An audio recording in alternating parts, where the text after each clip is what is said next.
The theme of the next session is why we invested in cashews. In this, the pioneers who have taken the plunge and invested in cashews will share their experiences. To moderate this session, may I request Mr. Jim Fitzpatrick, Business Development Consultant and Mentor, Ingredient Sourcing Solutions, to come on stage, please. Joining Mr. Fitzpatrick would be Madame Tour Daibad Masog, CEO Sita SA, Mr. Su Choi, Founder G Farm, Mr. Anshul Jindal, Senior Investment Officer, Agribusiness Asia Pacific, Responsibility Investment AG, and Mr. Ulrich Sabel Koschella, Head Agribusiness Value Chains and Sustainable Development. If I can request the moderator and all the panelists to make their way on stage. You're very welcome. This session, we're going to explore the experiences of some of the modern day pioneers, investment pioneers in the cashew sector. We'll just have a few moments while we get our hands on one of the presentations. What we're going to do is I'm going to start by introducing our speakers. We have 4. Each one will then make a short presentation, and then we'll have a discussion followed by questions. So I'd invite you to participate. It is, after all, a dialogue, a discussion. So give it some thought, and we welcome your contributions and questions. So if, like me, you've wondered why it is that in a world of uncertainty, in a market of volatility, and far too often in let's call it a sea of negativity, why it is that organizations invest in the cashew sector, and what it is that makes them successful. And I hope in this short session, our speakers will provide you with some positive investment stories and some food for thought going forward. We're talking about why these 4 organizations invested in the cashew sector. And we've become accustomed at every conference to hearing calls for investment in processing, in the value chain. We hear the problems, the constraints, about the returns on investment or the lack of them. We hear about the risks and the pitfalls. Far too often, we hear all of the why nots. Why not to invest? Why not to go ahead? But today we're going to hear reasons why. Why these investors have committed to the cashew sector, their experiences in doing that, and how they manage the risks in doing so. Investment can be broadly defined. As our speakers will show, investment is not just about bricks and mortar. It extends to provision of services, to finance, agri-inputs, training, and even social investment. Indeed, if we think about it, this convention itself and your presence here is a form of investment in the sector. So I'm going to start by introducing our 4 speakers. Our first speaker will be Madame Toure Masogbe of Sita, a cashew processing company in Côte d'Ivoire, which operates in the face of strong competition for raw material from processors in India and Vietnam, but also in a country where government policy is strongly favorable to cashew investment. Our second speaker will be Mr. Anshul Jindal, the Senior Investment Advisor with Responsibility Investments, which is an organization specializing in development investments and describes itself as making an impact through inclusive business models. They have more than $3 million currently under management, including significant activity in the cashew sector. As I mentioned, investment comes in many forms, which our third speaker illustrates particularly well. Mr. Ulrich Sabel-Koschele represents the competitive Cashew Initiative and GIZ, the German Development Agency, who have, with partners, made probably the most significant intervention investment ever made in the African cashew sector. In the process, they've changed minds forever and changed lives for the better. Our final speaker is a genuine pioneer. Mr. Sue Choi of G Farm came from outside the cashew sector, but brought with him manufacturing expertise and experience, and has established the first commercial processing plant in Laos, a business which balances the objective of commercial success and social responsibility. Well, you haven't come here to listen to me, so let's invite Madame Touré. Thank you. Good afternoon, ladies and gentlemen. My name is Mrs. Touré Diabat, CEO of CITA Group. I come from Ivory Coast, Côte d'Ivoire. I'm processor. Apologize for you because I speak French now. My English is not good. So my friend, my colleague is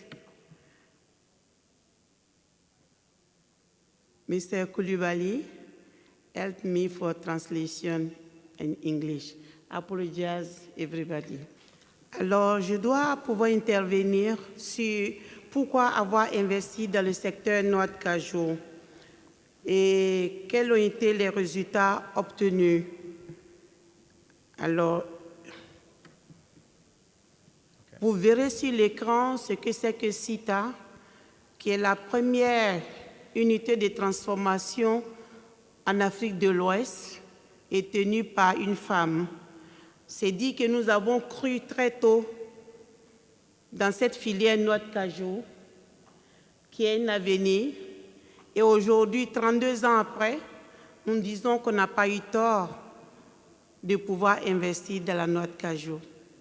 So the topic of this intervention is why to have invested in cashew, in cashew nuts, in the cashew business, and what has been the result achieved so far.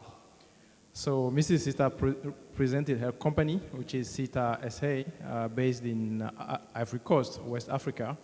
And this has been the first processing unit in West Africa.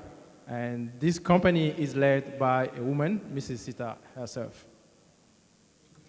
Alors, CITA est un groupe qui est composé de 7 entreprises dont nous sommes dans plusieurs secteurs d'activité et toutes ces autres activités émanent de l'activité de noix de cajou que nous avons commencé. Et aujourd'hui, nous sommes à 7 entreprises et nous exerçons dans différents domaines. Alors, pourquoi CITA a investi dans la noix de cajou? Au départ, vous verrez l'arbre. Cet arbre était au départ pour lutter contre la déforestation et l'avancée du désert. Parce qu'en Côte d'Ivoire, la noix de cajou pousse généralement dans les zones nord, qui sont des zones de savane où il y avait moins de pluie et qui étaient minées par les feux de brousse. So CITA has activity in seven areas, all linked to cashew. And the reason they have invested in this activity in this branch is that, so firstly, they had planted cashew trees because of, they wanted to fight desertification and deforestation.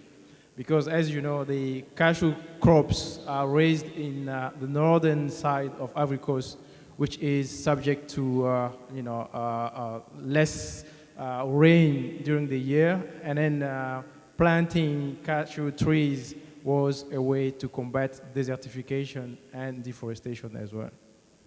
J'étais cadre dans une entreprise internationale où j'ai démissionné pour retourner et m'occuper de cette filière dans ma région. Donc, j'ai trouvé à la faveur d'un voyage en Inde pour dire que, effectivement, les arbres que nous avons chez nous étaient une opportunité d'affaires et de business. Et c'est ainsi que nous avons commencé à regarder, à voir comment éventuellement, qu'est-ce qu'on pouvait faire avec la pomme et les noix. C'est pourquoi vous voyez le monsieur. Et après, nous avons trouvé que c'était une opportunité également qui était pourvoyeuse d'emplois. Et voilà les hommes qui travaillent, qui ramassent les pommes et les noix en bas des anacardiers. So I was an executive within an international company, and I resigned to find a job for myself in the cashew business.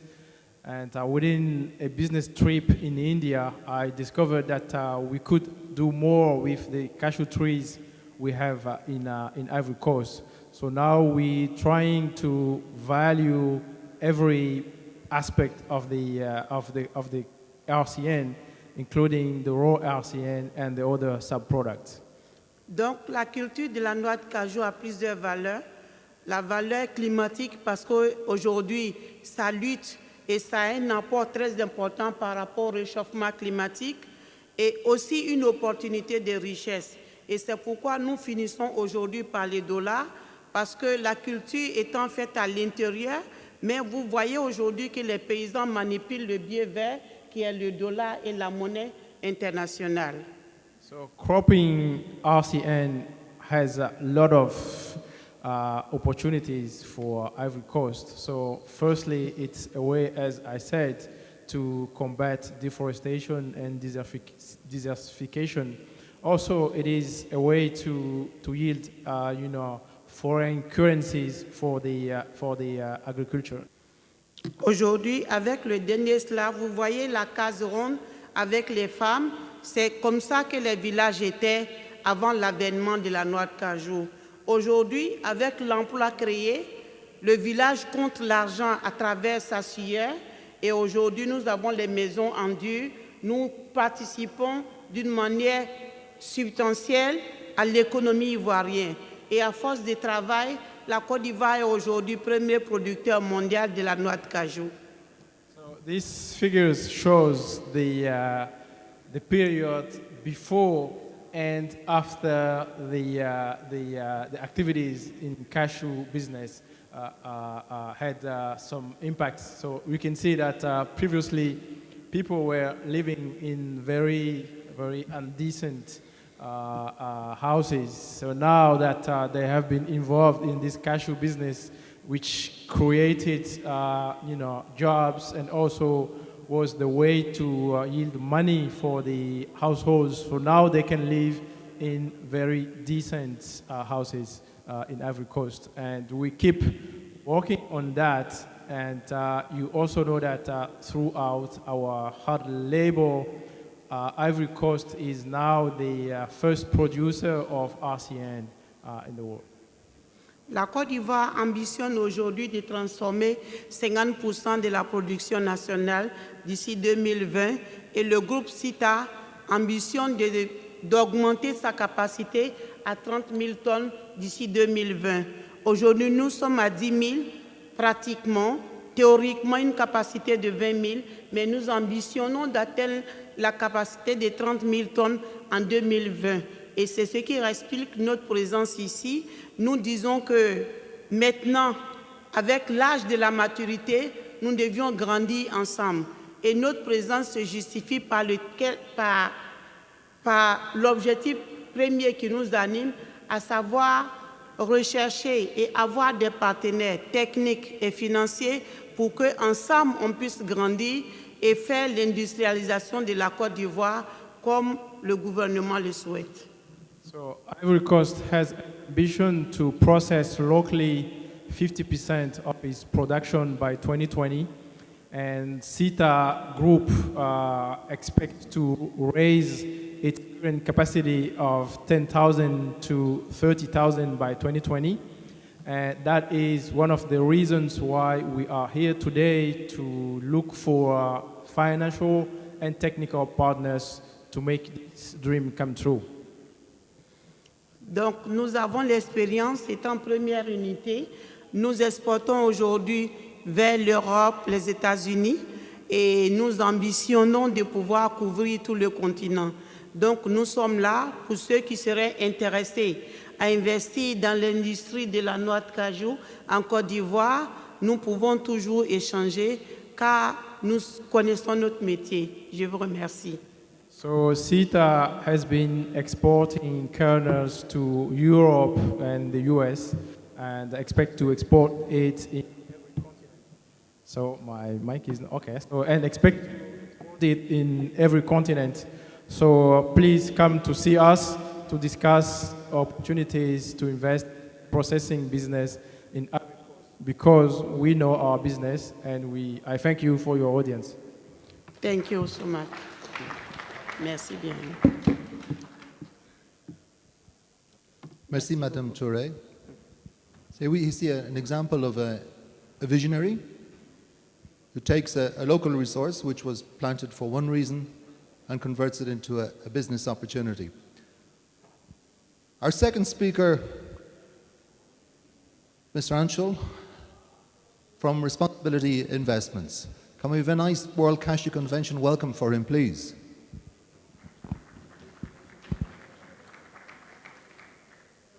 Thank you, James, for the nice introduction, and thank you, Cashew Info, for allowing us an opportunity to be here.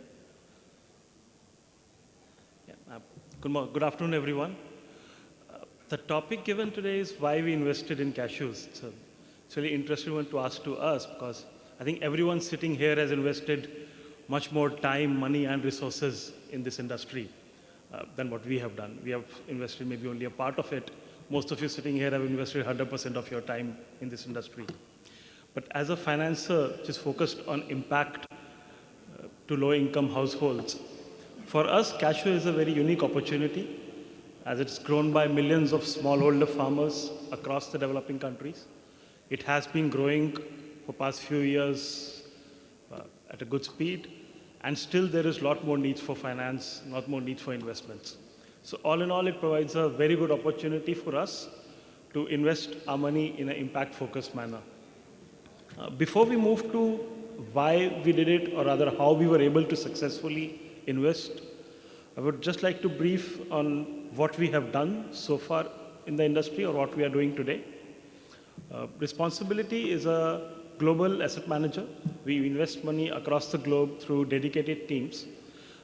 In cashew, we started around 2012, and in a small time, it has grown to almost 10% of our agriculture portfolio.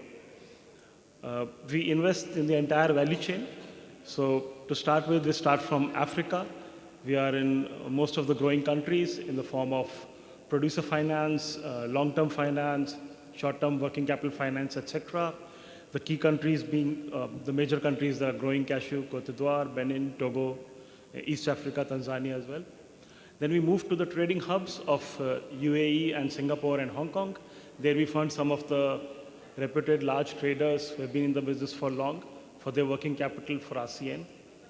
From there, we move on to the processing hubs of India and Vietnam, where we are funding the processors largely for their working capital needs, for export of kernels. We are also working with few kernel buyers directly in Europe, where we fund their import requirements against our working capital funds. So through the nature of these products, we have been investing almost 10% of our portfolio in this industry. And most often, our products are structured in such a way where traditional bankers cannot take part. That allows us to be present in this industry in a more successful manner.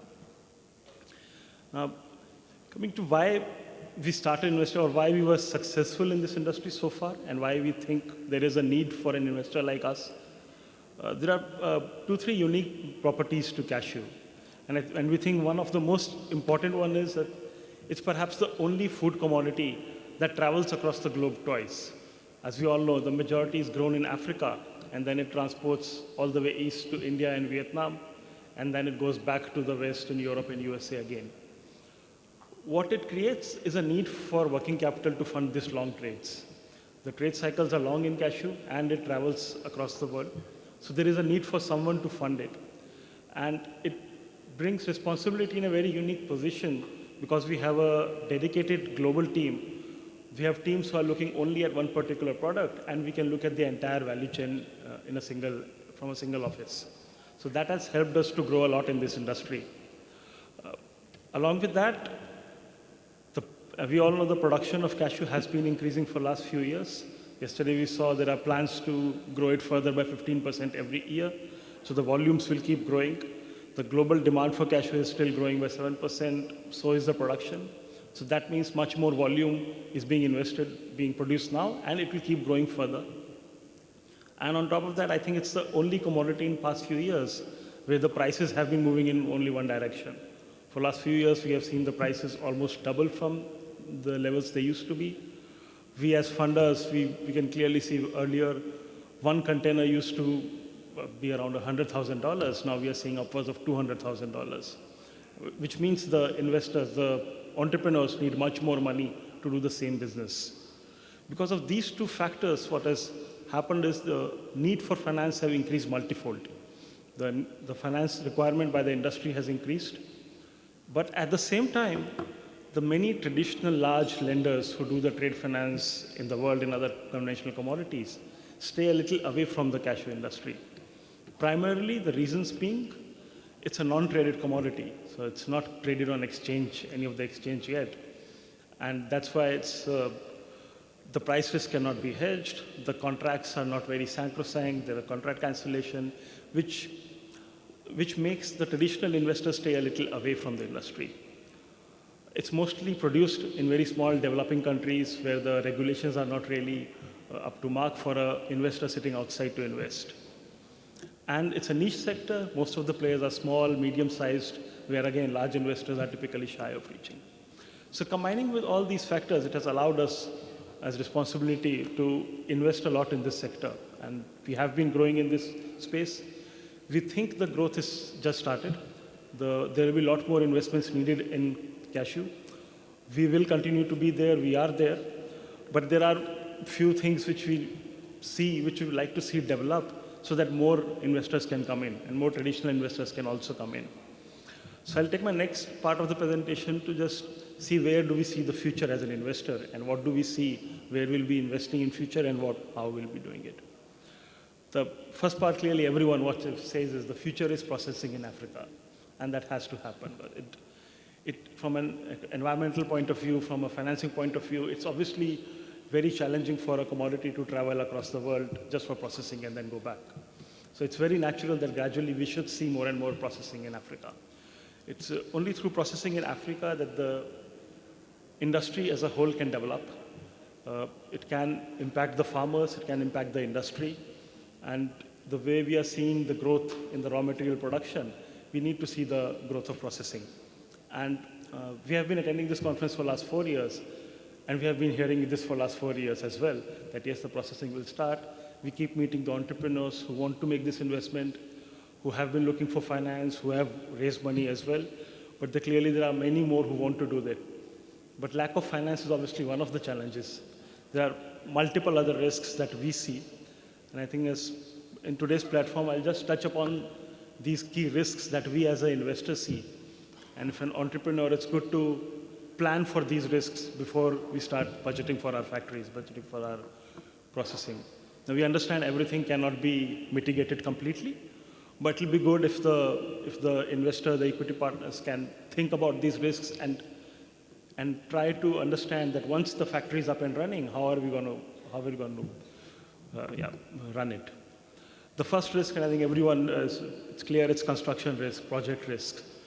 Even in a developed, very organized world, when we construct a new factory, there are always delays, there are always cost overruns, there are always multiple challenges. And if we are talking about a developing world, these risks are multifold, they are much more, be it from political sources, the environmental sources, lack of funds, cost overruns, inflations, currency movements. So this risk cannot really be avoided. In fact, we have seen always it will go cost overrun, there will always be delays. What we need in these cases is a partner who knows the right technology for the investments, The technology partner should be correct. There should be a right equity contribution, local entrepreneurship, right local entrepreneurs who are there to stay for the long term with the project. The second risk is the operational risk. Once the project is done, it's difficult to run the factory of cashew. Cashews is still a lot of manual labor is required. Though the automation is happening, still it's a work of a skilled labor that we need. And I think this was one of the key things that Vietnam and India could provide, the skilled labor, which processes in Africa is still struggling. I think that's one of the a key requirement. The entrepreneur should think where the labor will come from, who will train them. Ideally, they should know how to process so that they can train the new labor, how to incentivize them. Also, the market for byproducts. Yesterday, we heard someone saying that from Vietnam, the key is the cashew nut shell oil. They are ready to sell kernels at cost because they make money through the oil. In Africa, that market is still to be explored, how to go there to use that market. I think if the industry needs to grow, we need to have a market for cashew nut shell oil as well. And all these things need to be planned when we start planning a factory. If the production is done, then the procurement risks come there. And even if one has a local factory, the person needs to compete with the traders from Asia. And we see the current factories struggle in that sense, especially with the current prices, the way the prices are moving. The local factories in Africa do struggle to get the right quality at the right price and at the right time. Also, their working capital needs are a little higher because in Asia, what an Asian processor does, he buys from across the globe. So he buys throughout the year. Whereas a processor in West Africa will limit itself to that particular country. So that person needs to buy for the entire year during the season. So the working capital needs are much higher. And not to mention even the interest rates, the costs are a little higher. To mitigate it, what we want is the entrepreneur should have a right experience in procuring. They should have a local ground presence to procure at the right time, maybe before the traders do. Right quality, the quality infrastructure, the know-how of the quality, and the financial strength to get the working capital. It's one thing to get the money to construct the factory, but you also need working capital after that. So that should also be planned out, that how will we manage that working capital. And the last is obviously the sales risk. Once the kernels are produced, who we are going to sell it at what price. And also the market for our byproducts, brokens. In India, the brokens often sell at even a higher price. In Africa, that won't happen. So we need the buyers to buy all the grades from us. It often helps if you have a pre-arrangement with some buyers, and there are many kernel buyers who want to do it in Africa because they also want to procure from Africa for multiple reasons. So it's good to have such arrangements from the buyers beforehand, and it's not difficult. We have seen entrepreneurs getting into that, so that there is one side is clear that once he's able to process the right amount of kernels, there will be a demand for it, and they can sell it in the right manner. So I think once these 3-4 risks are taken care of, we definitely like to look at more such projects. We feel the industry has to go there. The industry is huge, the huge demand, it's growing. But sooner or later, yes, the processing has to move, not move, but it has to start also in Africa. And not only processing, we also need a lot more drying and warehousing infrastructure. But again, for that, investments are required, right entrepreneurs are required. And yes, we will like to see our money being deployed there as well. I think that's about our future. I'll quickly just touch base on my last slide from a financer's point of view. What do we wish for the industry? And if these things can come out, it will be very good. First, as I said, it's an exchange for cashew, at least a physical exchange. We saw just now Star Agri Bazaar is trying something on that side. But if we can have a much vibrant exchange, if it's an exchange-traded product, it will not only invite traditional lenders to the industry, it will give better regulations, it will provide a price platform, and it will provide the contracts much more sanctity. Today, as an investor, when we fund contracts in, say, coffee or cocoa, we are much more secure because we know the price is confirmed. The contracts are taken much more seriously than as compared to cashew contracts. So if there is an exchange which provides that transparency, then it will be very good for the industry. Especially for Africa processing, we would like to see much more smoother trade within the African countries. We understand the borders are porous, the trades keep happening, but it will be good to see it happening in a more official manner, especially for the local processors, so that they don't need to buy only during 1 month of harvest. They can also spread their buying like an Asian processor does. Improvement in quality control, I think I cannot say much over it. We have been discussing about it since yesterday. The quality control has to improve across the chain. The improvement has to come also from the processors side, but also from the procurers, the warehousing in Africa, in Vietnam, everywhere. And there are standards already, but somehow they're not being met. There are too many quality claims, challenges in the industry. And the industry needs to grow over it, to instill confidence more in the lenders. And with these factors, there can be more participants from other traditional banks, larger lenders, and that's what is needed for the industry. There is scope for value addition in Asia again. Now the processing in Asia, we know there are many factories, at times overcapacity, but still value addition is not happening, especially for a huge demand from India, China, Australia. So there is a scope for value addition in Vietnam, in India, in Asia, and we'll see the entrepreneurs coming with that kind of products for us to finance. And I think last, what we want to see is a sustainable growth. We want to see the farmers being paid well, farmer livelihood being improved. We have seen recently, yes, that's happening. But it will be good to see in more demonstrated way that the way the prices are going up, at least it's helping the bottom end of the pyramid. If we can demonstrate that the livelihood of small farmers is developing, it will be easier for an impact investor like us to push more funds into the sector, to raise more funds for this particular sector.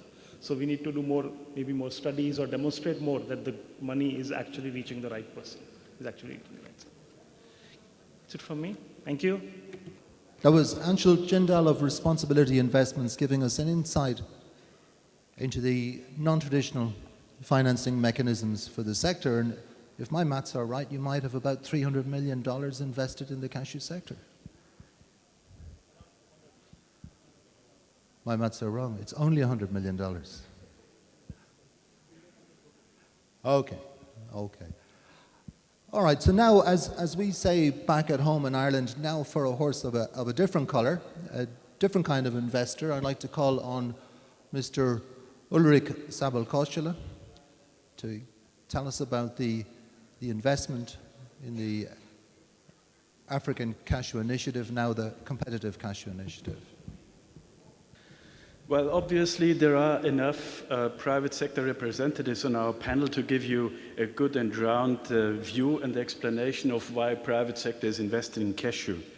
I was very pleased to hear from the speakers prior to me that they also concern a lot about the social issues. Well, we are managing funds from development cooperation. This is public funding, this is public investment.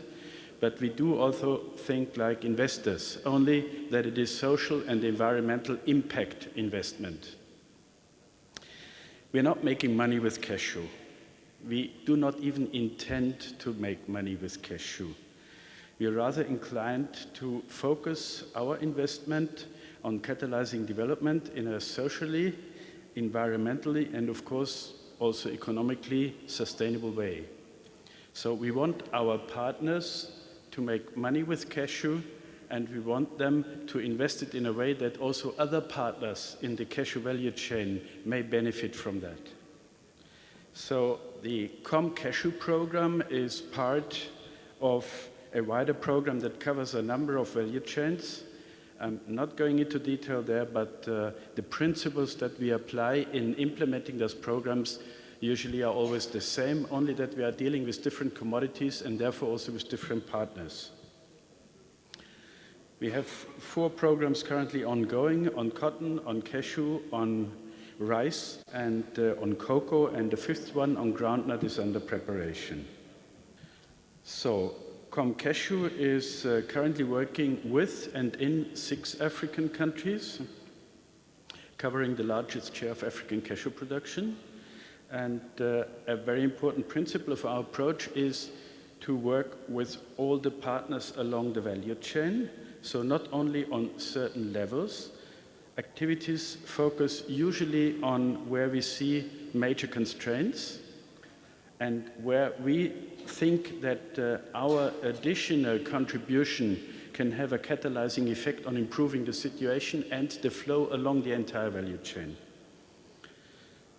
So working from producers in the African countries until down to consumers in importing and consuming countries.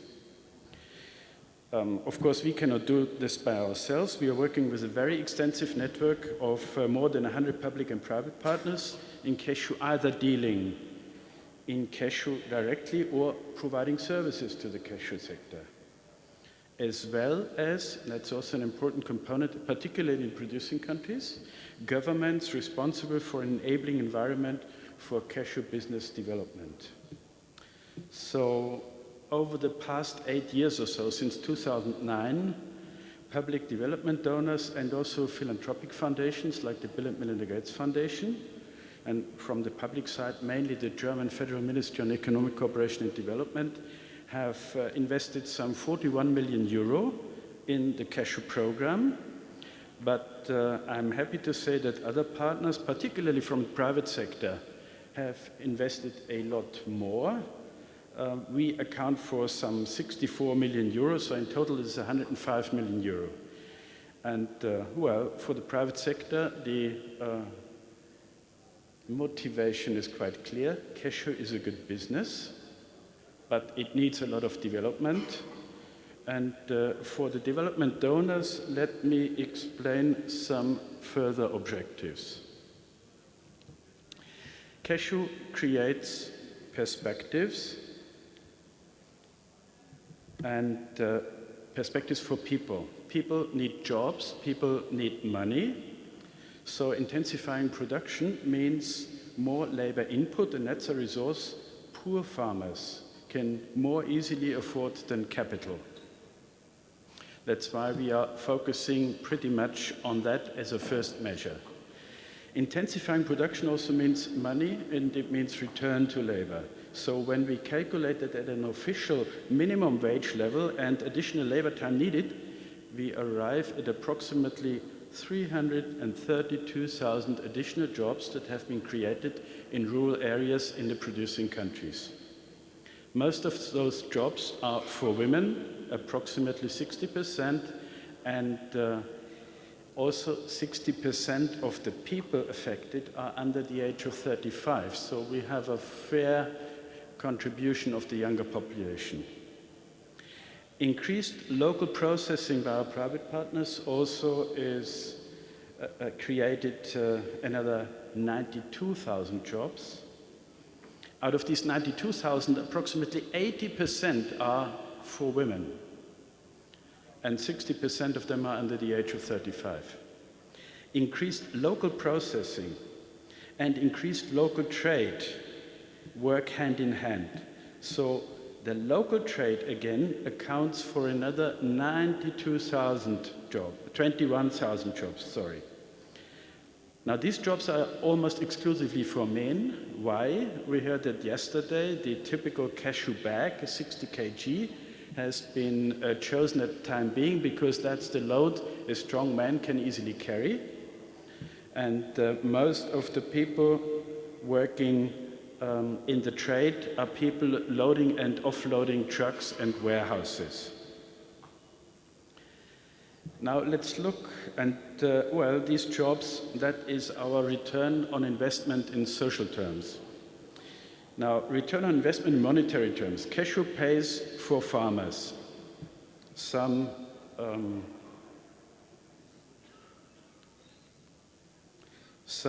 23 million euro additional income. Those farmers who participate in the program are earning additionally per year. Then processors and laborers, another 20 million euro additional income, net income per year. And it also pays off for the governments. We don't have figures for all the governments because the statistics vary from country to country. But for Côte d'Ivoire, Benin, and Mozambique collectively, we calculated some additional 40 million euro in tax income. For a long time, governments have been neglecting cashew and rather focusing on traditional commodities like cotton, cocoa, coffee. But in the past 3, 4, 5 years, increasingly our partner governments have recognized the importance of cashew and start investing. You've heard a lot from Côte d'Ivoire yesterday, and I think the presence of African representatives here in this convention, in this conference, speaks for itself. Cashew also educates. Being economically sound for farmers, cashew calls for education and training.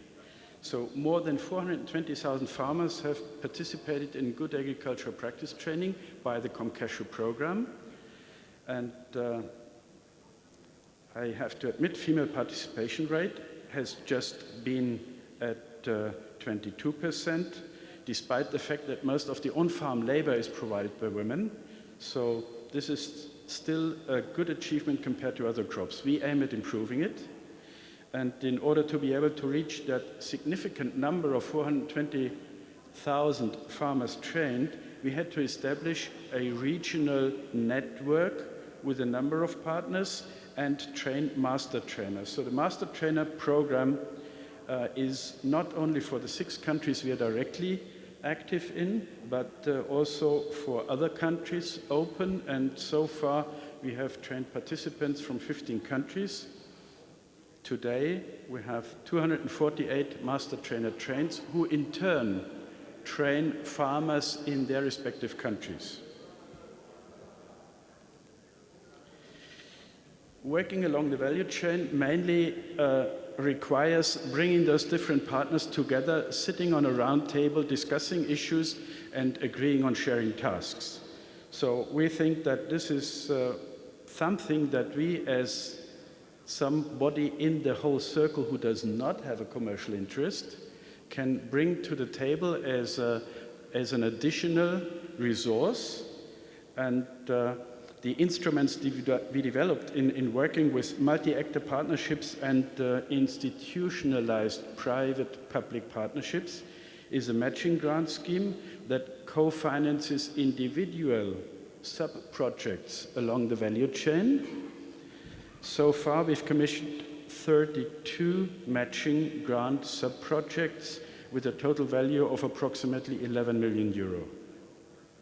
So this significantly improves cooperation among different value chain actors. Now, let's look at climate and environment. If you look at these 2 maps, the green indicates the best suitability for cashew production. Left, we have the year 2010, and at the right side, we have a projection to the year 2050. I think it speaks for itself. The darker the green, the higher the suitability. Now imagine a country like Ghana or like Ivory Coast, still very, very strong in cocoa production, but having to figure out investment for the future. And when we talk about tree crops, we are talking about longer periods.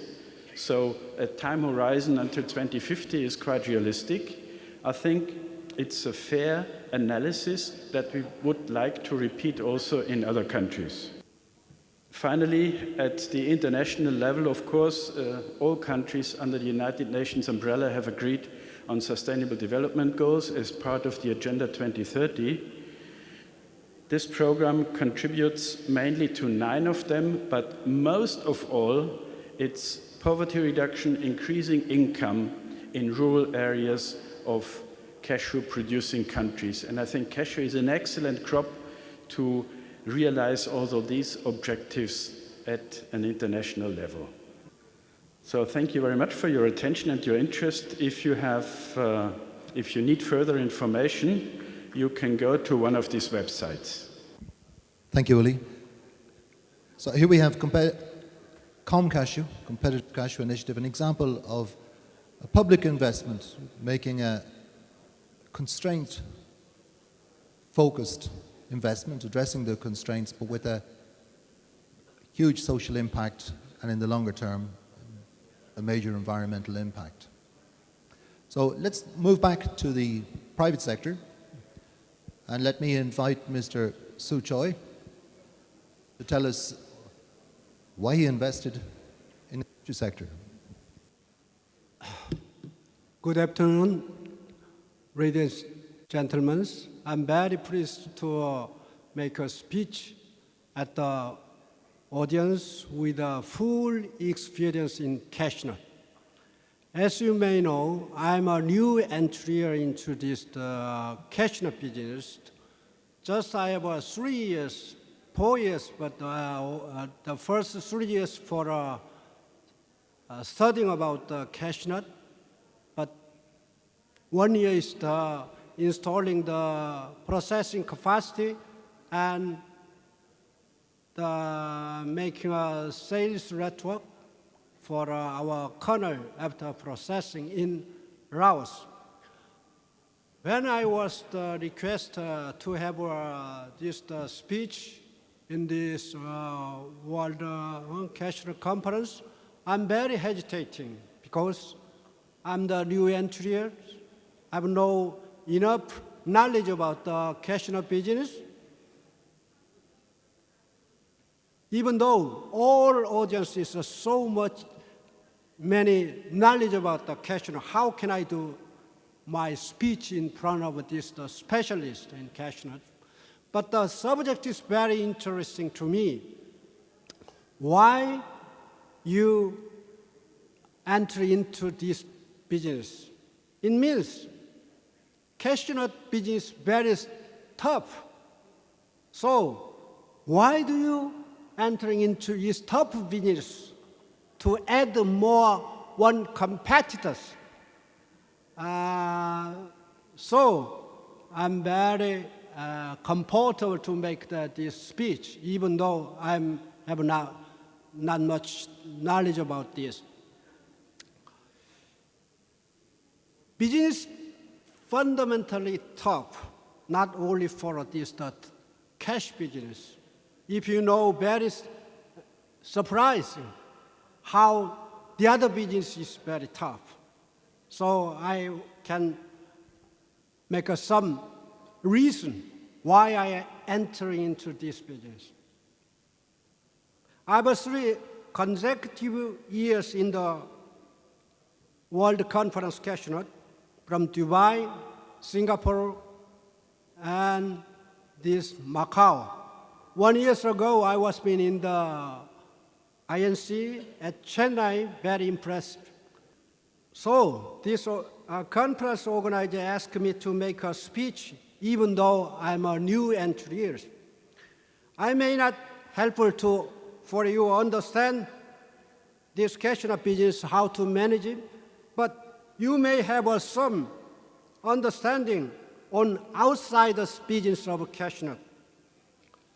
My business is basically kernel selling after processing in Laos, even between Vietnam and Cambodia. We shipped first container of cash kernel to Korean customer this January, last month. Firstly, we'll diversify our customer in Japan and many countries, and also potentially the America and Europe and China. That's my hopes. Of course, we buy ASEAN from Vietnam, Cambodia, Indonesia, and India, and also from Africa. I was asked to focus on why to entering into this cashew nut business. That's this organizer's request. I'll do that. What is the attractiveness of the cashew nut business for the outsiders? I think one clear reason is the cashew nut is very good health for men and women. That's my understanding. And also the strong demand over supply conceptually in the futures. That's my understanding after running this business.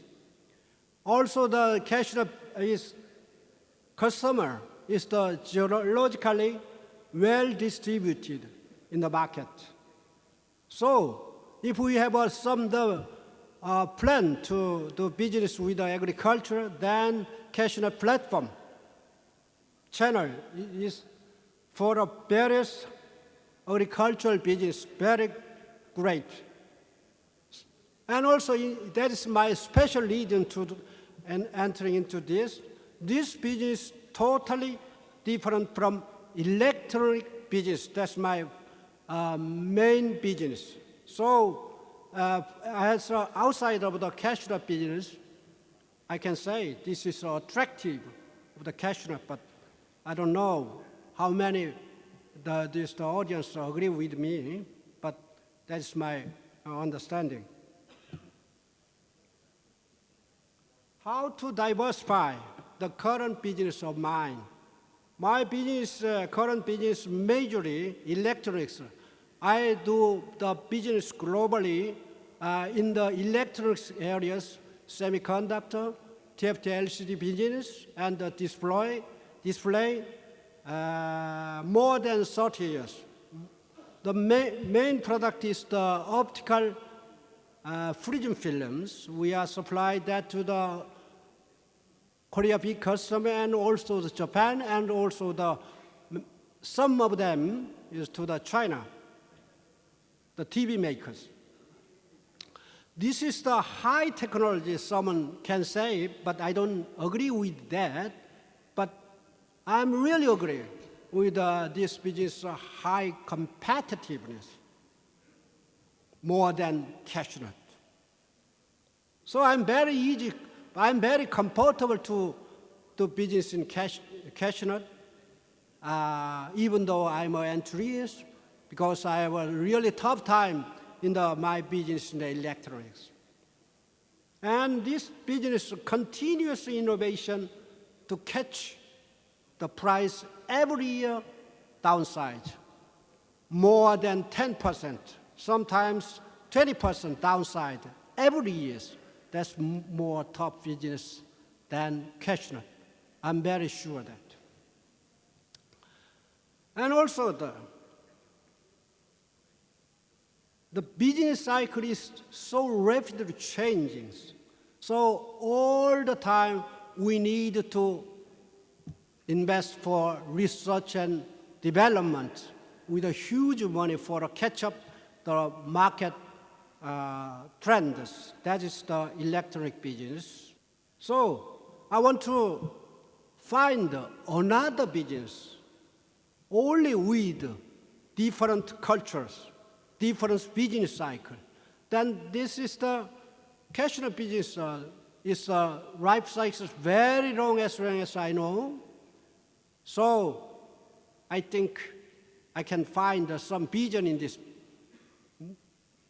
cashew nut business if you help us after understanding who am I. Fortunately, I have a good chance to start this new business of the cashew nut. Korean government encouraged the private sector to invest for overseas farming.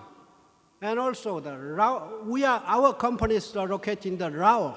The Laos government has very good cooperation with the Korean government in agricultural area because we have a really successful stories in the installing new villages. That's naming it the 새마을 movement, 새마을 운동. That means the new village installing movement maybe 50 years ago in Korea. So that the 새마을 movement is very famous for Southeast Asia and even in Africa. That's my understanding.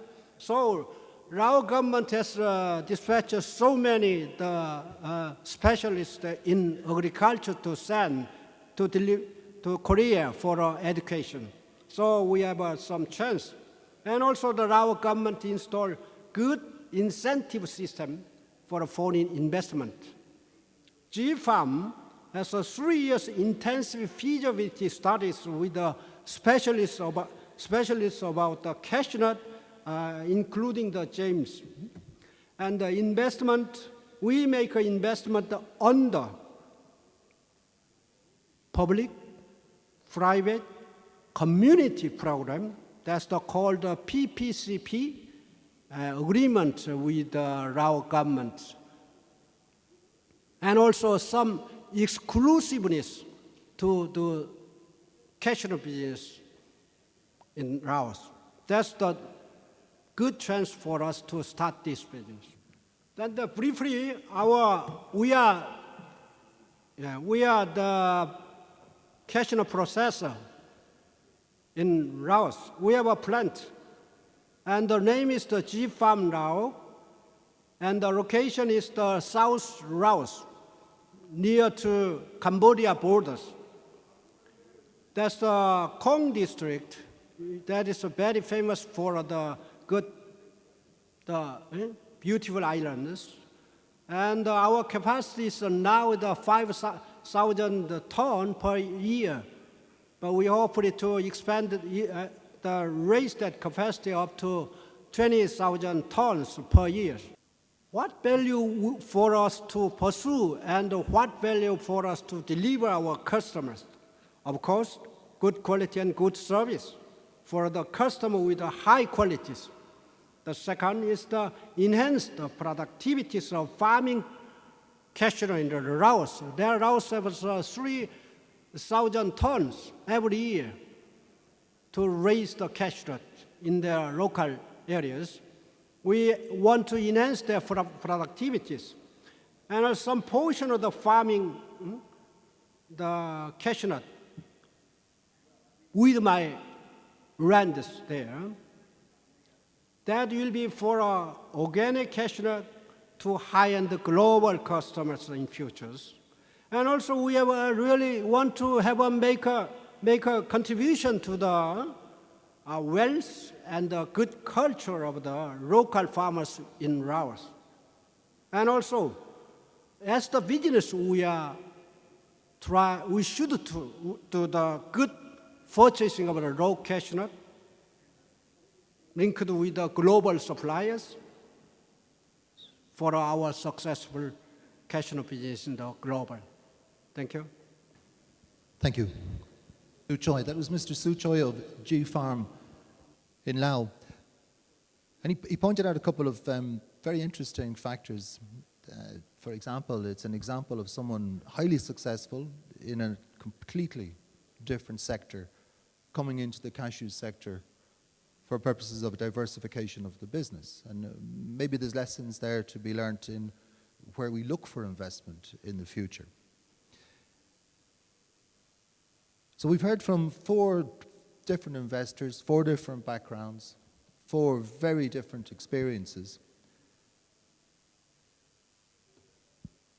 Well, we see similar motivations. In each case, the impact is very important, different kinds of impact. Not to say that business people don't want to make money, of course they do. But also, and it's very much in line with the trends in the consumer market, that investors should consider the impact of their actions in the market. So as always, time is against us, so I'd like to invite any questions or observations from anyone in the room to our panelists. Let us know if you want to ask any questions. Meantime, I want to ask a question of my own, and what I'd like to ask the 4 of you is, what do you think are the most important personal characteristics of an investor? Personality or the personality factors that make you crazy enough to go into the cashew sector? I think from our perspective, it is very important that investors in the cashew sector have a comprehensive and holistic view of what the cashew value chain means and who other actors are involved, and not just focus on a very, very tiny individual segment, which is their own interface to the next stakeholder or actor in the value chain. Once you have this comprehensive view, then you understand the system. And once you understand the system, you know where there are other points where you can intervene that will improve livelihoods for other people, but also the functioning of the value chain as a whole. Anshul, what about you? I mean, you talked a little bit about risk. You talked about maybe that the market was moving in a positive direction. How does it feel to be the person sitting there managing these risks? Yeah, I didn't talk about one important risk, that's the price risk.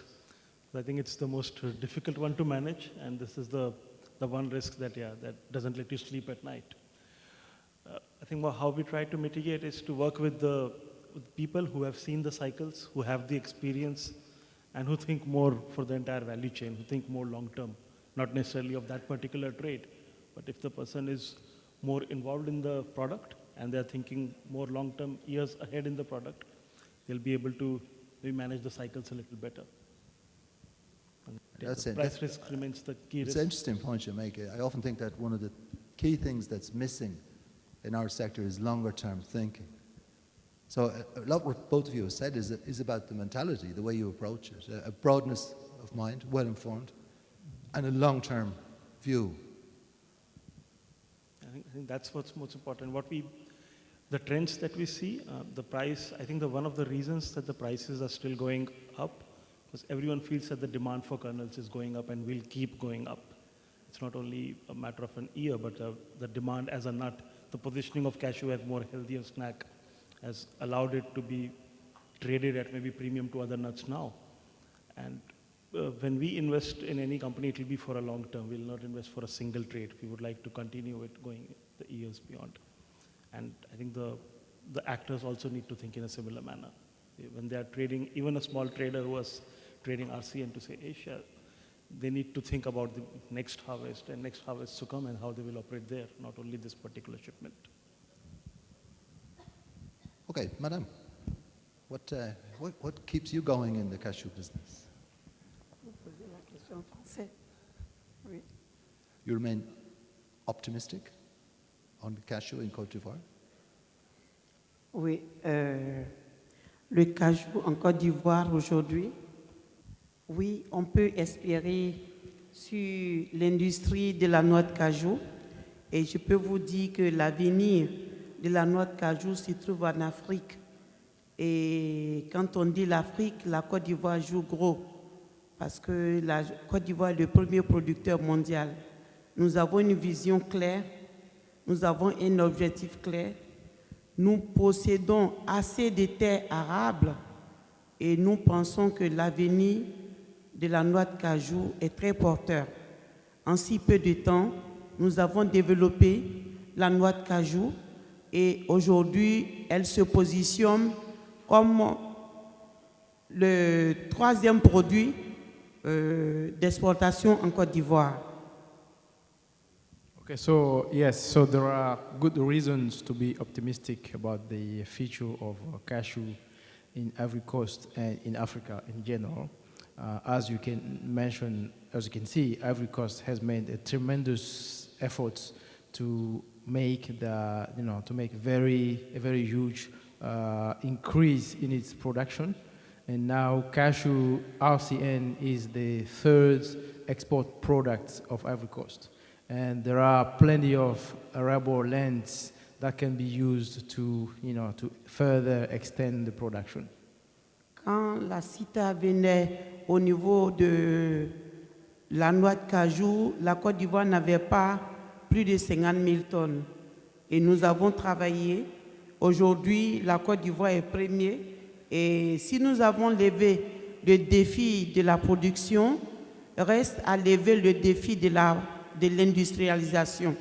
Et nous pouvons dire aujourd'hui que c'est ensemble que nous allons développer cette filière sur le continent africain.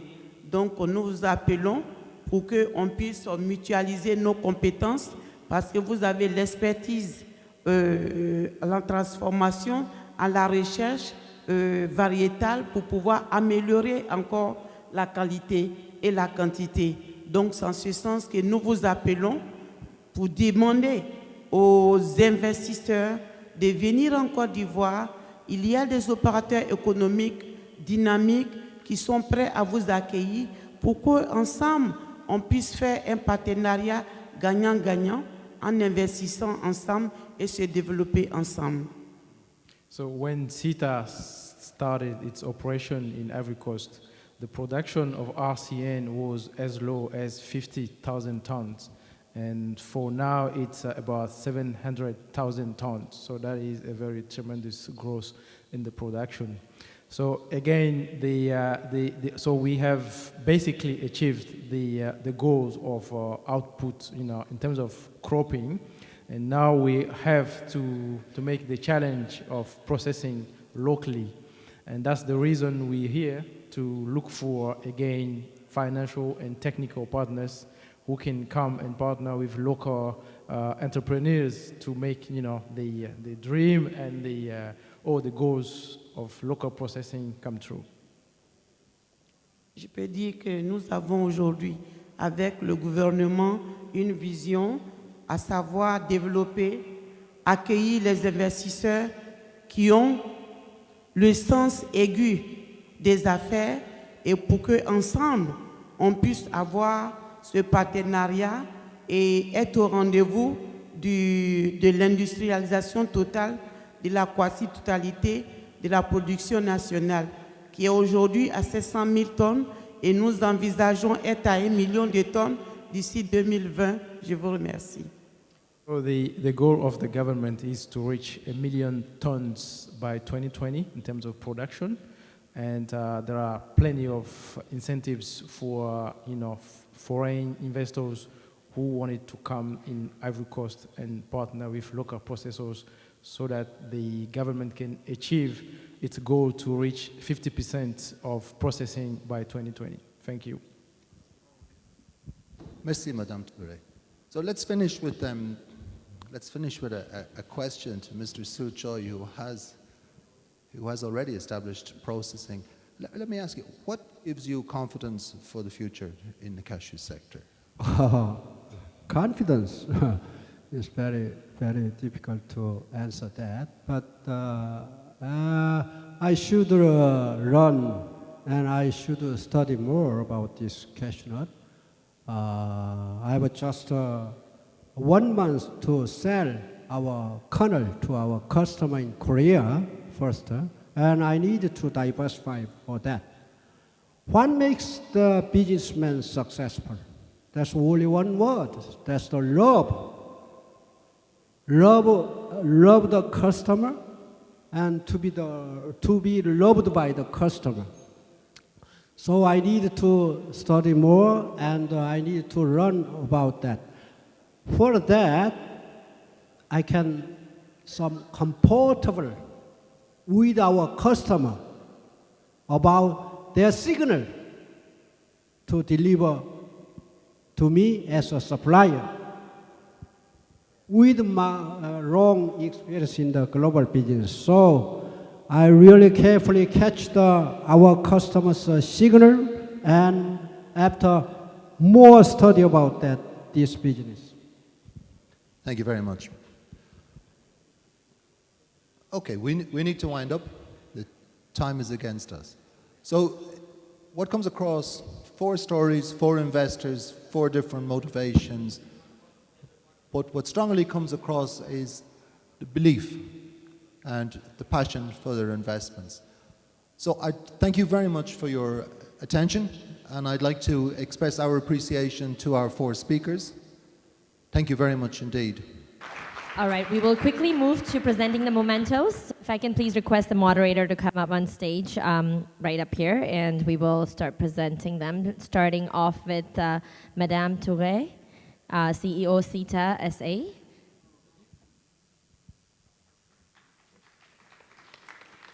Next up would be Mr. Su Choi, founder G Farm. Next up, Mr. Anshul Jindal, Senior Investment Officer, Agribusiness Asia Pacific, Responsibility Investment Agent. And last but not the least, Mr. Ulrich Sabel Costella, Head Agribusiness Value Chains for Sustainable Development. And may I also, in the meanwhile, invite Mr. Ilidio Afonso Jose Bande, National Director from Cashew, Mozambique, to come up and present the memento to our moderator. If I can please invite Mr. Ildio to come up on stage.